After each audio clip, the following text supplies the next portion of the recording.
नमस्कार दोस्तों, आज की फार्मा की इस क्लास में आप सभी लोगों का हार्दिक स्वागत है। दोस्तों, जैसा कि मैंने आपको कल बताया था, कम्युनिकेबल डिजीज़ पार्ट 2 यानी कि जो एयर से होती है, मतलब वायु के द्वारा जो बीमारियां फैलती है, मैंने उसमें कई सारी बताई थी आपको डिजीज़। तो और मेरा एक फार्माकोलॉजी का भी हमारा एक सेशन रह गया क्यूनोलॉन्स के ऊपर, तो वो भी मैं बताऊंगा अलग से।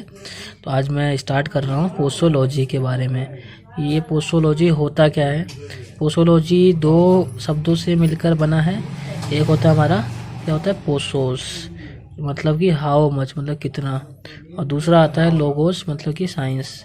यानी एक ये मेडिकल साइंस की एक ब्रांच है जिसमें ये पता लगता है कि कितनी क्वांटिटी ड्रग की देनी चाहिए, एडमिनिस्टर करना चाहिए, ताकि कि उसका फार्मास्यूटिकल एप्लीकेशन, मतलब ताकि उस ड्रग का फार्माकोलॉजिकल एक्शन हमें मिल सके। मान लीजिए किसी व्यक्ति को बुखार है, अगर वो किसी डॉक्टर के पास जाता है तो डॉक्टर उसको पीसीएम लिखता है, 500 मिलीग्राम है, 650 मिलीग्राम है, बीडी है, टीडीएस है, तो उस हिसाब से वो डिटरमाइन करता है कि इतनी डोज होनी चाहिए। तो इसमें जो पहला आता है वो निकालने का फॉर्मूला है डोज प्रपोर्शनेट टू एज, मतलब एज के अकॉर्डिंग कैसे निकालते हैं, फॉर्मूला दिया हुआ है कई हमारे साइंटिस्टों ने, उसमें आ जाते हैं। तो पहला आता है हमारा calculation of a child dose according to age के हिसाब से। तो इसमें यंग्स रूल आता है, यंग्स का फॉर्मूला है, उसमें कैसे निकालते हैं। चाइल्ड डोज देखते हैं, इज इक्वल टू होता है एज इन ईयर्स, मतलब कि कितने साल का है बच्चा, उसमें एज इन ईयर्स प्लस में 12 जोड़ देते हैं, इनटू में एडल्ट डोज, एडल्ट डोज कितनी है उस हिसाब से कर देते हैं। तो एक यहाँ मैंने एग्जांपल भी ले रखा है कि यदि किसी भी एडल्ट डोज की 60 मिलीग्राम दिया हुआ है और एज दे रखी है हमें चाइल्ड की कितने साल, 4 साल का, तो मैं जब ये चीज़ रखूँगा यहाँ पे फॉर्मूले में, तो एज इन ईयर हमें कितना दिया था, 4 साल, एज इन ईयर 4 प्लस में 12, और एडल्ट डोज कितनी दी हुई है, 60 मिलीग्राम। तो 60 से मल्टीप्लाई करूँगा तो ये आंसर हमें, जब मैं इसको कैलकुलेट करूँगा तो इतना आ जाएगा, 15 मिलीग्राम। तो इसके बाद दोस्तों हमारा जो आता है अगला, वो आता है दूसरा फार्मूला, यानी कि डिलिंग्स रूल। तो डिलिंग्स रूल देखते हैं। डिलिंग्स रूल में आता है हमारा, इसमें कैसे निकालते हैं, child dose is equal to age upon age in years upon में 20 इनटू में एडल्ट डोज, मतलब कितनी डोज है। तो एडल्ट डोज मान लीजिए 60 मिलीग्राम दिया है, एज दे रखी है 6 साल, तो इसको जब मैं इस फॉर्मूले पे रखूँगा तो ये हमारा 18 मिलीग्राम आएगा। तो ये थोड़ा आसान पड़ता है निकालने के लिए, मतलब एज इन ईयर्स अपॉन में 20 इंटू में एडल्ट डोज के हिसाब से निकाल सकते हैं। कौन से साइंटिस्ट ने दिया था, डिलिंग्स ने दिया था। इसके बाद तीसरा देखते हैं हम लोग, क्या आता है, वो आता है क्लार्क फॉर्मूला। क्लार्क फॉर्मूला किस हिसाब से होता है, अकॉर्डिंग टू बॉडी वेट। कई बार एमसीक्यू में पूछा जाता है कि क्लार्क फॉर्मूला किस चीज़ के लिए होता है, सरफेस एरिया के लिए, एज के लिए, या बॉडी वेट के लिए। तो आपको लिखना है बॉडी वेट। तो चाइल्ड डोज जो होता है, चाइल्ड वेट किलोग्राम में अपॉन में 70 इंटू में एडल्ट डोज। तो एग्जांपल मैं इसका दिखा रहा हूँ कि इसको निकालने क्या फॉर्मूला है। तो एडल्ट डोज जो है मान लीजिए 80 मिलीग्राम दिया हुआ, 80 मिलीग्राम, और वेट दे रखा है चाइल्ड का 16 किलोग्राम। तो हमें डोज बतानी किसके हिसाब से। तो यहाँ पर याद रखिएगा, अगर वेट की बात करता है तो हम क्लार्क फॉर्मूला से निकाल सकते हैं। तो चाइल्ड डोज होता है हमारा 16 अपॉन में 70 इंटू में 80, ये मतलब ये निकाला हमने, इस फॉर्मूले में ये चीज़ रखी है। तो जब हम ये चीज़ रखेंगे तो हमारा आंसर आएगा 18.28 मिलीग्राम। तो यहाँ पे इस हिसाब से क्लार्क फार्मूला होता है। तो अभी तक मैंने आपको डिलिंग्स फार्मूला, यंग्स फार्मूला बता दिया और क्लार्क फार्मूला बता दिया है। के बाद आता हमारा dose proportionate to surface area के अकॉर्डिंग निकालना हो। तो surface area of child upon में सरफेस एरिया ऑफ एडल्ट, है ना, ये दिया होता है कई बार। तो अगर परसेंटेज निकालनी है तो जो भी आएगी एडल्ट डोज की, तो इसका एक कॉलम भी है, वो मैं बता दूंगा आपको। तो दोस्तों इसके बाद हमारा आता है फैक्टर अफेक्टिंग डोज और एक्शन ऑफ ड्रग, मतलब कि क्या क्या डोज को फैक्टर, मतलब कौन कौन से फैक्टर ऐसे हैं जो डोज को अफेक्ट कर सकते हैं, किस हिसाब से, मतलब ये होता है। तो पहला आता है हमारा एज के हिसाब से। दोस्तों इसमें क्या होता है, कई बच्चे और जो कुछ बूढ़े व्यक्ति होते हैं ऐसा। दोस्तों जो एज में आता है वो होता है कि जो बच्चे होते हैं और जो बूढ़े लोग होते हैं, ओल्ड पीपल, उनको डोज की कम ज़रूरत पड़ती है क्योंकि वो ड्रग्स एक्सक्रीट प्रॉपर ढंग से नहीं कर पाते हैं। तो एज के हिसाब से। लेकिन कई बार कुछ चिल्ड्रन ऐसे होते हैं जिनका वेट काफ़ी होता है, तो वो कुछ ड्रग्स को भी मतलब नॉर्मली एब्जॉर्ब कर सकते हैं। एब्जॉर्ब का मतलब एक्सक्रीट भी कर सकते हैं, टॉलरेट कर सकते हैं। लार्ज डोजेस अगर बेलाडोना की दी जाए, डिजिटैलिस, तब भी वो कर सकते हैं। तो ये एज का इस तरीके से मैटर करता है ना। दूसरा आता है बॉडी वेट। पहला एज का मैंने आपको बता दिया। दूसरा आता है बॉडी वेट का। तो इसमें हम क्या होता है, तो नॉर्मल बॉडी वेट जो रहता है जनरली रिकमेंड किया जाता है एडल्ट डोज के 70 किलोग्राम, है ना, कई बार ऐसा। लेकिन अगर ये किसी का 50 किलोग्राम नहीं रहा तो भी वो चल सकता है। तो ये सब उसी के हिसाब से बॉडी वेट के हिसाब से मैंने आपको बताया था, है ना। कौन सा बताया था दोस्तों, अगर आपको याद आ रहा होगा तो मैंने आपको क्या बताया था, क्लार्क का फॉर्मूला बताया था, क्लार्क्स लॉ, है ना। उसमें फॉर्मूला था ये कितना था दोस्तों, एज का था उसमें कुछ आपका चाइल्ड वेट अपॉन में कुछ इंटू में 70 इंटू में एडल्ट डोज था। तो ये सब मैटर करता है। उसके बाद अगर हम सेक्स की बात करें तो इसमें जनरली फीमेल्स को लेस डोज की ज़रूरत पड़ती है एज़ कम्पेयर टू मेल, क्योंकि वो कुछ सर्टेन ड्रग्स को मतलब रिस्पॉन्सिव नहीं कर पाते हैं और कुछ कर भी सकते हैं।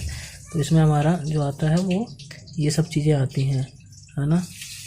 और कुछ ड्रग्स को अवॉइड करना चाहिए केयरफुली, मतलब देते समय, लाइक लैक्टेशन पीरियड में, मेंस्ट्रुएशन पीरियड में, ये सारी ड्रग्स, क्योंकि कांटेक्ट करके क्या होता है यूटेरस के साथ वो मतलब प्रेग्नेंट लेडी में भी अवॉइड करनी चाहिए। कुछ ड्रग्स को उस टाइम पे नहीं देना चाहिए, जैसे नारकोटिक एनाल्जेसिक वगैरह भी नहीं देना चाहिए। बारबिट्रेट्स हो गए, नारकोटिक ड्रग्स हो गई उसको, क्योंकि रैपिडली ये ट्रांसपोर्ट होती है ब्लड के थ्रू, कहाँ, प्लासेंटा के थ्रू जाती है फीटस में, तो उसमें फीटस को भी हार्म पहुँच सकता है फीमेल्स में।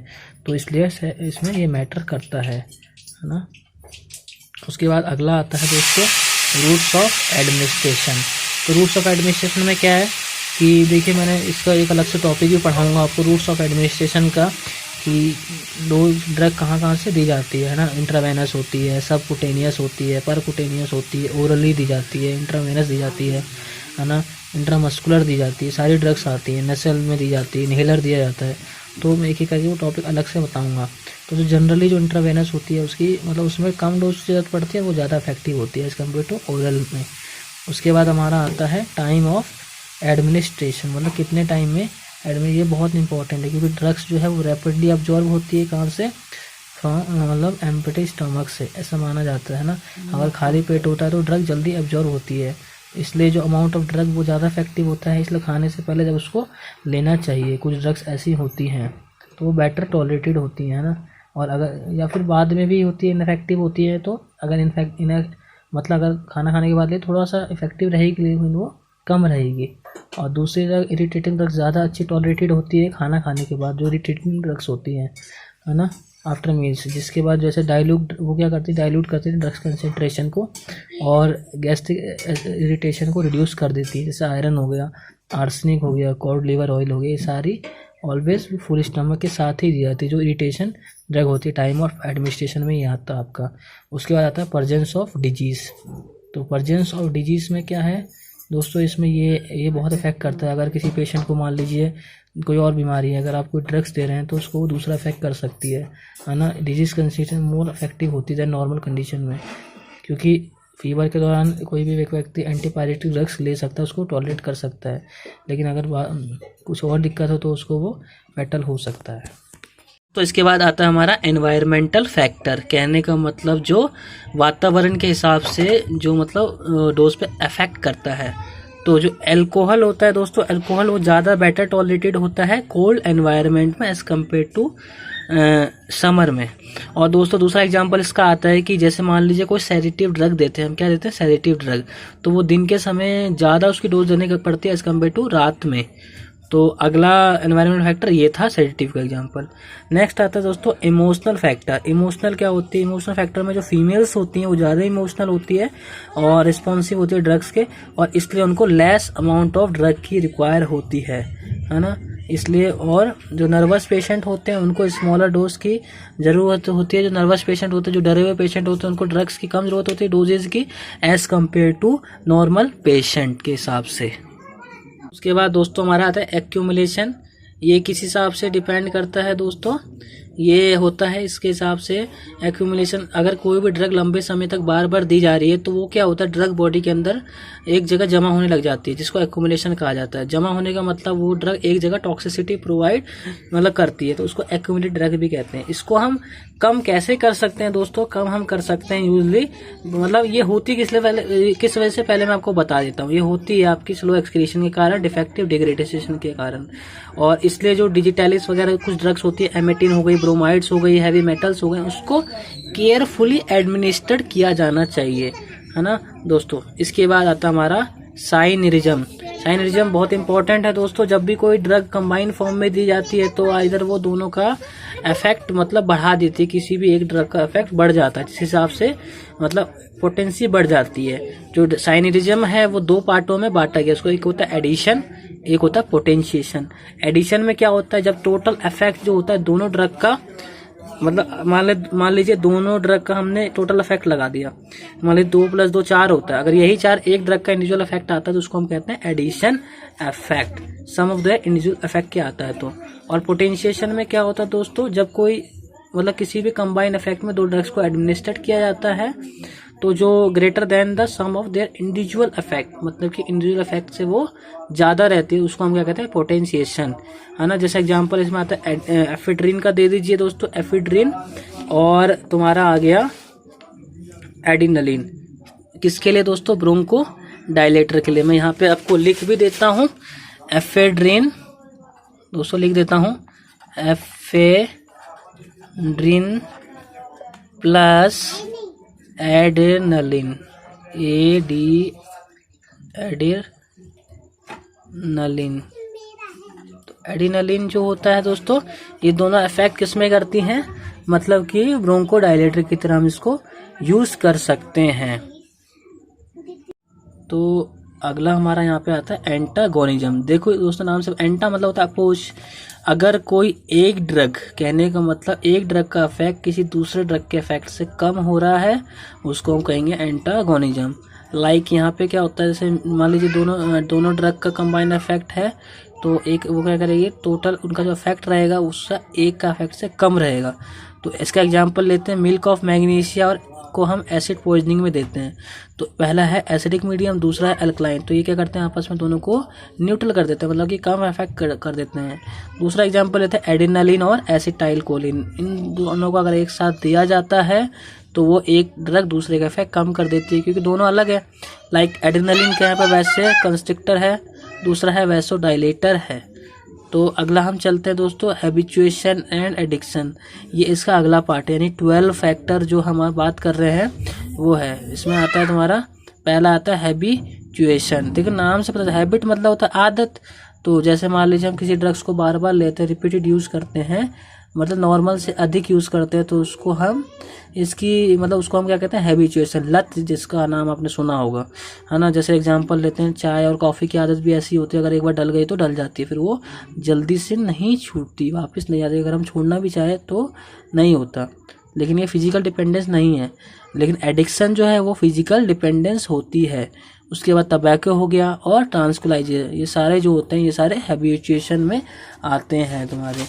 इसके बाद दोस्तों हम अगली बात करेंगे, तो अगले में हमारा आता है एडिक्शन। एडिक्शन में आता है ये फिजिकल ड्रग डिपेंडेंस है ना। कुछ ड्रग ऐसी होती है, ओपीएम है, एलएसडी है, लाइसर्जिक डाइथाइल, तो पैथिडीन है, मॉर्फिन है, सारी ड्रग्स क्या होती हैं, ये भी क्या करती है पर्सन्स को, मतलब पर्सन के मूड को अचानक से चेंज कर देती है ना। धीरे धीरे क्या है, मतलब अगर वो ड्रग को व्यक्ति ये नहीं लेता है, उसको एक नशा से चढ़ जाता है, नशा चढ़ता है, तो अगर वो नहीं लेता है ड्रग तो उसको बिना उसका रहा नहीं जाता, वो नींद नहीं आती उसको, ऐसा ना पागल से हो जाता है व्यक्ति।